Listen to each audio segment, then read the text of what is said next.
Hari ini, bila kita sebut orang Thai, kita membayangkan satu bangsa tersusun dengan bahasa, raja dan budaya sendiri.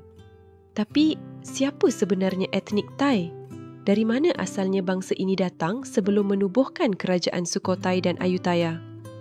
Ada teori yang kata mereka berasal dari lembah Yunan di selatan China. Ada pula yang menegaskan mereka hasil campuran Mon Khmer. Malah ada pengkaji yang percaya bahawa unsur Nusantara dan Melayu Selatan turut membentuk identiti Thai hari ini. Dalam video ini, kita akan menelusuri catatan Cina, bukti arkeologi dan genetik untuk mencari asal-usul sebenar etnik Thai dan mungkin sejarah yang jarang disebut di bilik darjah. Catatan Cina sejak dinasti Tang menyebut satu bangsa di barat daya mereka dipanggil Ai Lao dan Nan Chao. Menurut Sin Tang Shu, kerajaan Nan Chao di lembah Erhai sekitar abad 8 Masihi mempunyai bahasa dan budaya yang berbeza daripada Cina, namun dikaitkan dengan kelompok Thai Kadai.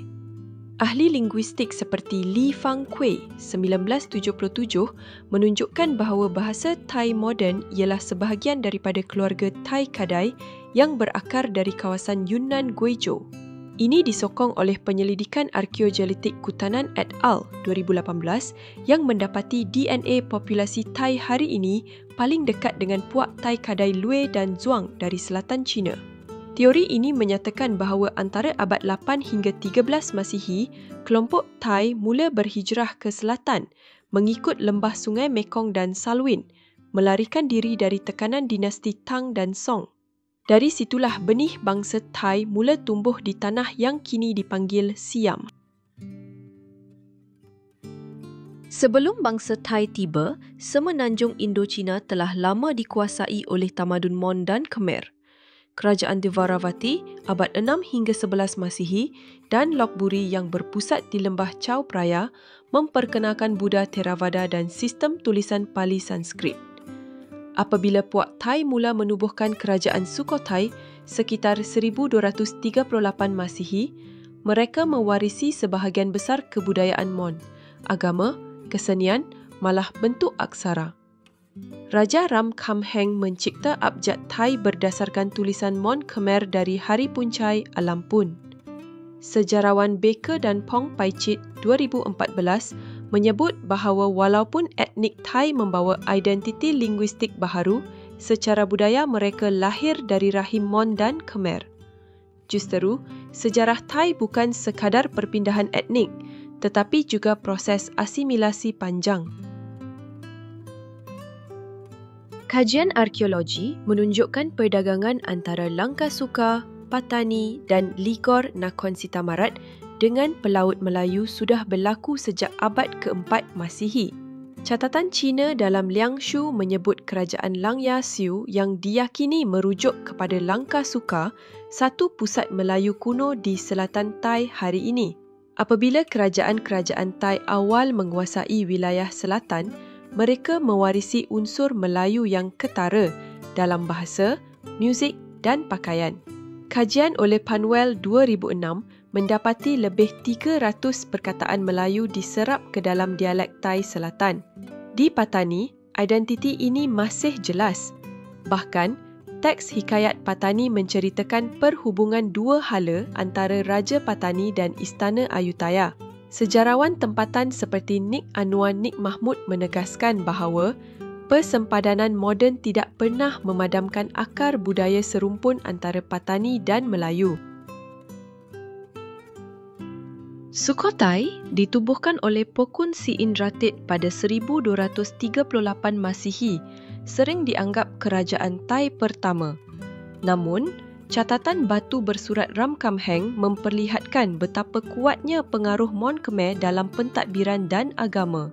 Sistem hierarki Sakdina yang kemudiannya menjadi asas masyarakat Thai berakar daripada model feudal Khmer. Dalam masa sama, Ram Khamhaeng memperkenalkan konsep Muang Thai, negara bagi orang Thai, yang menandakan munculnya kesedaran identiti etnik. Menjelang abad ke-14, Sukhothai bergabung dengan kerajaan Ayutthaya yang lebih besar Dan dari sinilah istilah Siam mula digunakan oleh catatan Cina, Xian Luo dalam Ming Shi Lu.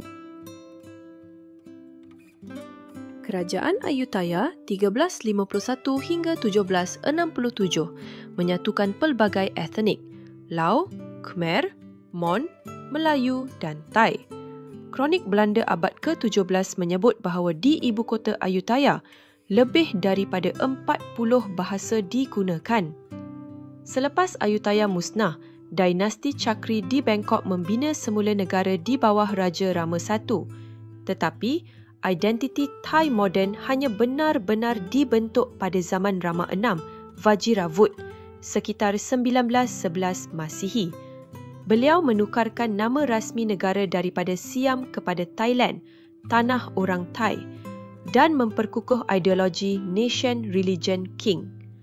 Ahli sejarah Anderson 1977 menyebut langkah ini sebagai reinvention of Siamese identity, menggabungkan sejarah, agama dan bahasa dalam satu naratif nasional yang menutup jejak pelbagai etnik lain, termasuk warisan Mon, Khmer dan Melayu. Jadi, dari mana sebenarnya etnik Thai berasal? Jawapannya, dari 3 akar sejarah. Dari Yunan, mereka mewarisi bahasa Thai. Dari Mon Khmer, mereka belajar agama Buddha dan sistem pentadbiran. Dan dari Nusantara, mereka menyerap jiwa maritim dan budaya selatan. Bangsa Thai yang kita kenal hari ini bukanlah satu garis keturunan tunggal, tetapi hasil pertembungan pelbagai dunia. Seperti kata David Wyatt, Thailand is a tapestry woven from many peoples and times. Dan mungkin di situ juga tersimpan satu pengajaran, bahawa sempadan moden hanya ilusi. Di bawahnya, kita semua masih sebahagian daripada sejarah yang sama, sejarah Nusantara yang luas dan berjiwa. Setiap tamadun meninggalkan jejak, tapi tidak semua kisah sempat diceritakan. Kalau anda ada topik sejarah yang ingin Rahsia Silam kupas, tinggalkan komen di bawah atau email kami di rahsiasilam.contact@gmail.com kerana mungkin kisah yang dekat dengan anda adalah rahsia yang dunia masih belum tahu.